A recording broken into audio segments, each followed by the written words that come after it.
السلام علیکم ورحمۃ اللہ وبرکاتہ۔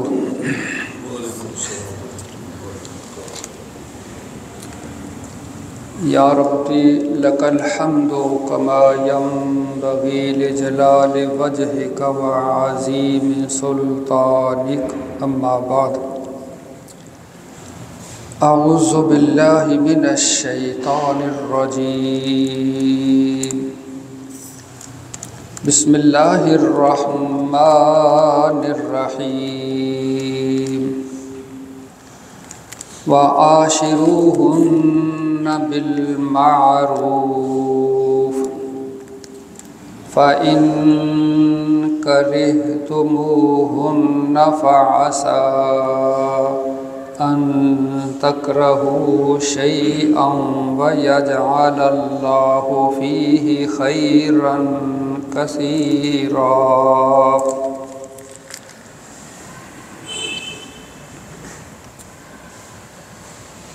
ایسے گھرانے بڑے ہی خوش نصیب ہیں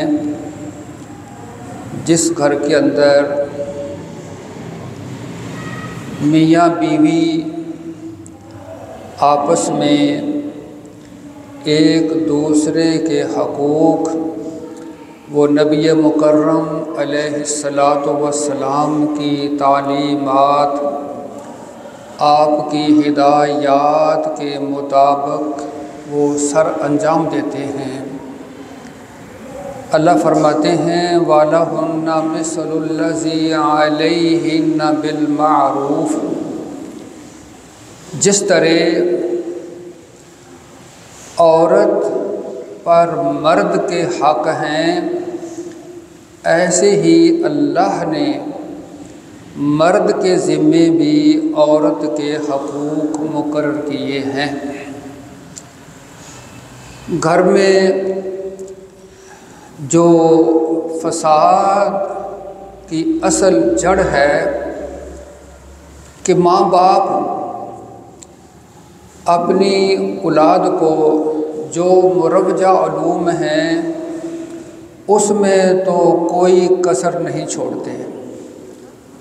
بے شک بچے بچیاں ڈاکٹر بناؤ، انجینئر بناؤ، کو فن سکھاؤ، اچھی بات ہے، لیکن ہمارے معاشرے کے اندر کتنے ہی پڑھے لکھے لڑکے لڑکیاں، دنیا بھر کی ان کے پاس ڈگریاں ہیں، لیکن دین کی معلومات نہیں ہے۔ تو والدین کو چاہیے شادی سے پہلے جس طرح باقی چیزوں کے متعلق بڑا خیال کرتے ہیں، انہیں چاہیے کہ وہ ذرا سیکھ لیں۔ آج کل تو ویسے بھی سیکھنا بڑا آسان ہے، آسان کتابیں چھپ چکی ہیں کہ بیوی پر شوہر کے کیا حق ہیں، شوہر کے ذمے بیوی کے کیا حق ہیں، ضرور مطالعہ کرنا چاہیے۔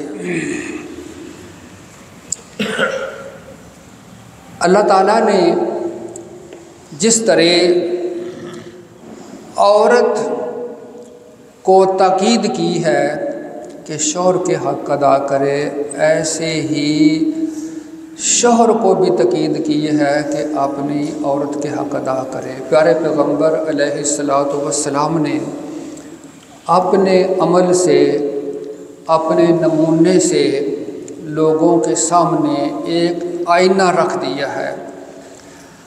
رسول مکرم علیہ الصلاۃ والسلام فرماتے ہیں ان اکمل المؤمنین احسنہم خلقا، تم میں سے کامل ترین مومن وہ ہے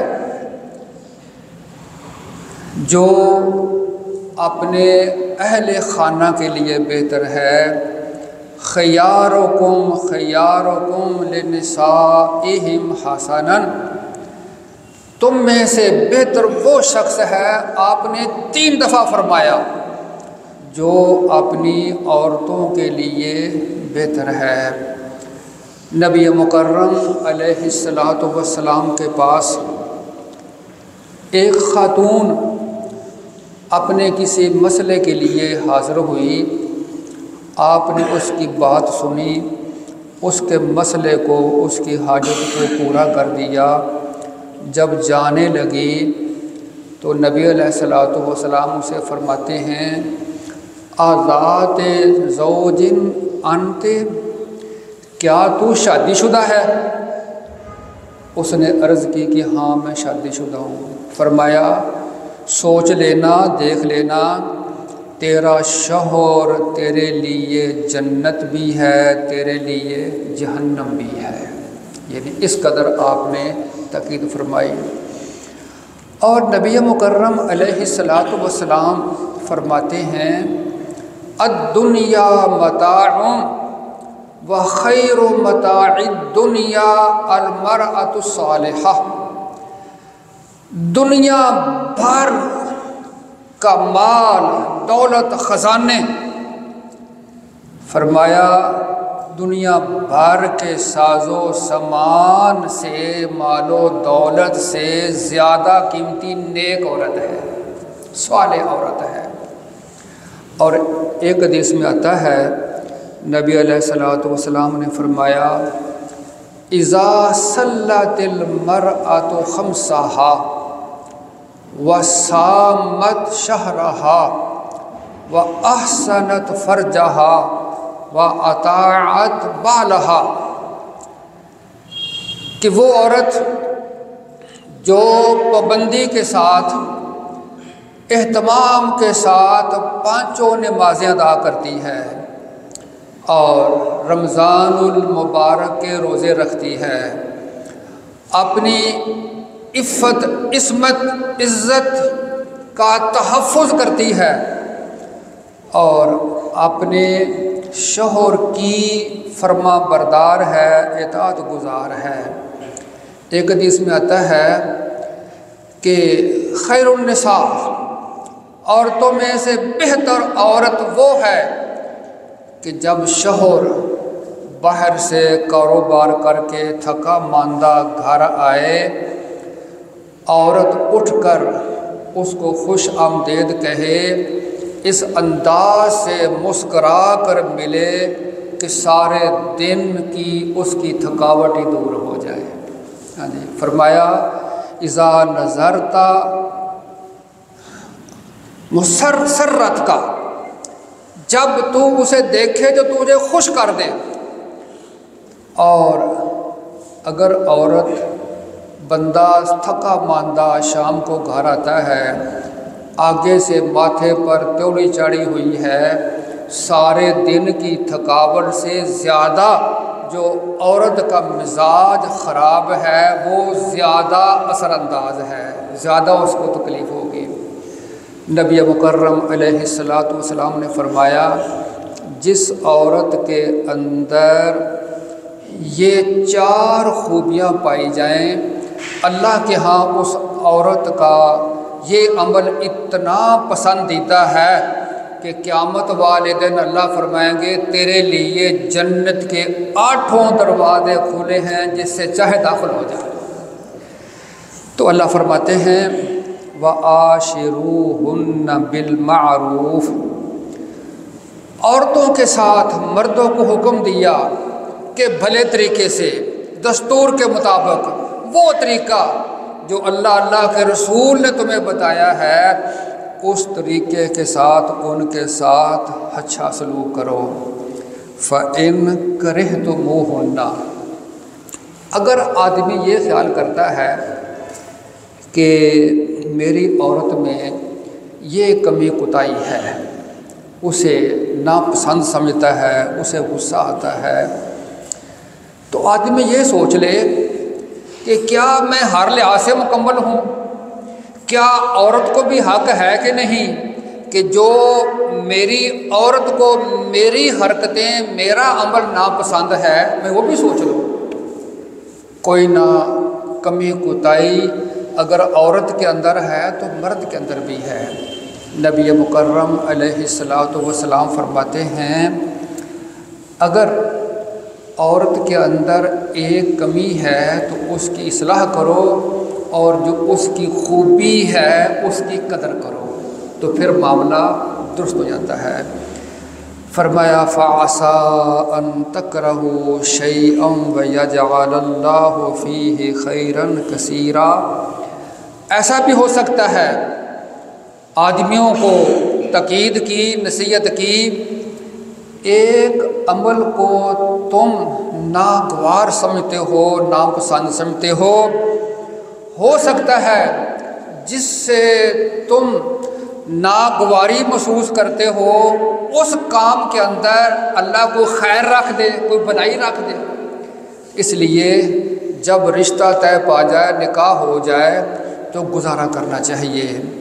اور جو گھر کے اندر فسادات ہوتے ہیں، جو اس کے اسباب ہیں، ان میں سے ایک سبب یہ بھی ہے، ابو داود کے اندر یہ حدیث موجود ہے، نبی علیہ الصلوۃ والسلام نے اپنی زبان مبارک کی طرف اشارہ کیا کہ بسا اوقات ایک شخص اپنی زبان سے ایسا میٹھا بول، خیر کا لفظ بولتا ہے، اس کو خبر نہیں کہ میں جو لفظ خیر کا بولا ہے اللہ کے ہاں اس کا درجہ کیا ہے، لیکن اللہ کے ہاں اس کا بہت بلند بالا درجہ ہوتا ہے۔ اور بسا اوقات آدمی اپنی زبان سے ایسا شر کا بول بولتا ہے کہ وہ ساری محبت، سارا امن تباہ و برباد ہو جاتا ہے، اور وہ کوئی خیال نہیں کرتا کہ میں نے زبان سے جو برا لفظ بولا ہے اس کا کیا نقصان ہے، لیکن اللہ کے ہاں اس کا اتنا نقصان ہے کہ 70 سال کی مسافت تک جہنم کی گہرائی کے اندر گرایا جائے گا، اس قدر نبی نے فرمایا۔ تو بھئی جو رشتہ ہے اس کی بنیاد اللہ نے وَجَعَلَ بَيْنَكُم مَّوَدَّةً وَرَحْمَةً، اس کی بنیاد محبت، شفقت رکھی ہے۔ نبی مکرم علیہ الصلوۃ والسلام فرماتے ہیں لم ترى للمتحابین مثل النکاح، جتنے بھی محبت کے رشتے ہیں، جس قدر میں اس نکاح کے رشتے میں محبت دیکھتا ہوں اتنا کسی اور میں نہیں ہے۔ صرف ایک چھوٹی سی مثال، وہ نہ قرآن کے اندر ہے نہ حدیث میں ہے، ایک سبق موز اخلاقی نصیحت ہے، ایک حکایت ہے، میں نے ایک کتاب میں پڑھا۔ ایک خاتون گھر سے باہر نکلی، دیکھا تو 3 بزرگ بندے بیٹھے ہیں۔ عورت نے دیکھ کر سوچا کہ یہ مسافر ہیں، اجنبی ہیں، کبھی دیکھے نہیں۔ انہیں دعوت دی کہ بزرگوں آؤ میرے گھر آؤ، کھانا کھا لو، تم مسافر ہو۔ انہوں نے کہا نہیں جی۔ اس نے کہا کھا لو آ کر، مسافر ہو، آ جاؤ تینوں۔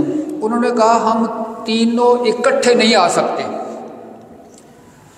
پہلے ایک جائے گا، ہمارے نام سن لو، اس کا نام مال ہے اور میرا نام کامیابی ہے اور اس کا نام محبت ہے، ان تینوں میں سے کسی ایک کو بلا لو، جاؤ گھر جا کر مشورہ کر لو، پہلے ایک جائے گا۔ خاتون کر گئی، اپنے شوہر سے مشورہ کیا، شوہر نے کہا ہمارے کاروباری حالات اتنے اچھے نہیں ہیں، مال کو بلاؤ تاکہ گھر میں مال کی ریل پیل ہو جائے۔ بیگم نے کہا نہیں، کامیابی کو بلاتے ہیں تاکہ ہم سارے معاملات میں ہم کامیاب ہو جائیں۔ بہو سن رہی تھی، اس نے کہا میں بھی بات کر سکتی ہوں جی، کرو، آپ ایسا کرو محبت کو بلا لو۔ انہوں نے کہا چلو ٹھیک ہے۔ خاتون باہر گئی، جا کر کے سلام بلایا، کہا بھائی تم لوگوں میں سے محبت کون ہے، وہ آ جائے، پہلے کھانا کھا لے، باقی بعد میں آ جائے، تو کہ تم نے کہا ہے کہ ہم نے ایک نے جانا ہے، پھر بعد میں۔ جب محبت اٹھا چلا تو باقی بھی تینوں دونوں پیچھے آ گئے۔ بی بی نے کہا تم تو کہہ رہے تھے کہ ہم ایک آئیں گے۔ انہوں نے کہا بی بی جہاں محبت ہوتی ہے وہاں مال بھی آتا ہے، وہاں کامیابی بھی آتی ہے۔ تو نبی مکرم علیہ الصلوۃ والسلام فرماتے ہیں کہ میں جس قدر اس رشتے کے اندر اللہ نے محبت رکھی ہے میں نے کسی اور میں نہیں رکھی۔ اللہ تعالیٰ کے حضور دعا ہے اللہ ہمارے جو گھریلو ہیں گھر کی چار دیواری میں پیارے پیغمبر علیہ الصلوۃ والسلام کی تعلیمات کے مطابق زندگی کے تمام معاملات سر انجام دینے کی توفیق عطا فرمائے۔ اب بھی دعا کیجیے ہمارے جو فلسطینی بھائی ہیں اللہ ان پر خصوصی رحمت فرمائے، اور جو امت مسلمہ کے سربراہ ہیں اللہ انہیں سمجھ بوجھ ہدایت عطا فرمائے کہ وہ فلسطینی بھائیوں کی صرف زبانی ہی تعاون کی حمایت نہ کریں کہ ہم ساتھ کھڑے ہیں، عملی کام کریں۔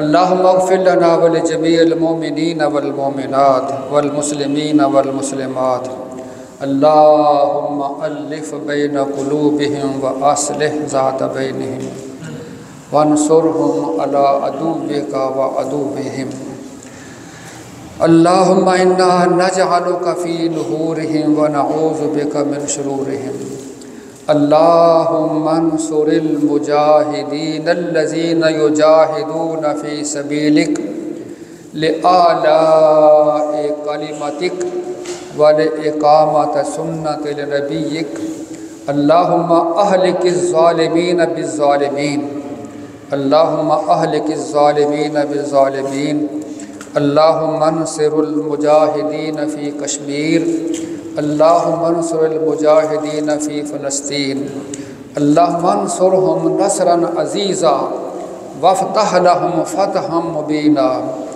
اللہم علیک بالیہود والہندوس، اللہم علیک بالنصارى والمشرکین، اللہم علیک بالکفار اجمعین، اللہم احسن عاقبتنا فی الامور کلہا واجرنا من خزی الدنیا وعذاب الآخرہ، اللہم اعز الاسلام والمسلمین، اللہم انصر الاسلام والمسلمین، ربنا تقبل منا انک انت السمیع العلیم وتب علینا انک انت التواب الرحیم، آمین یا رب العالمین۔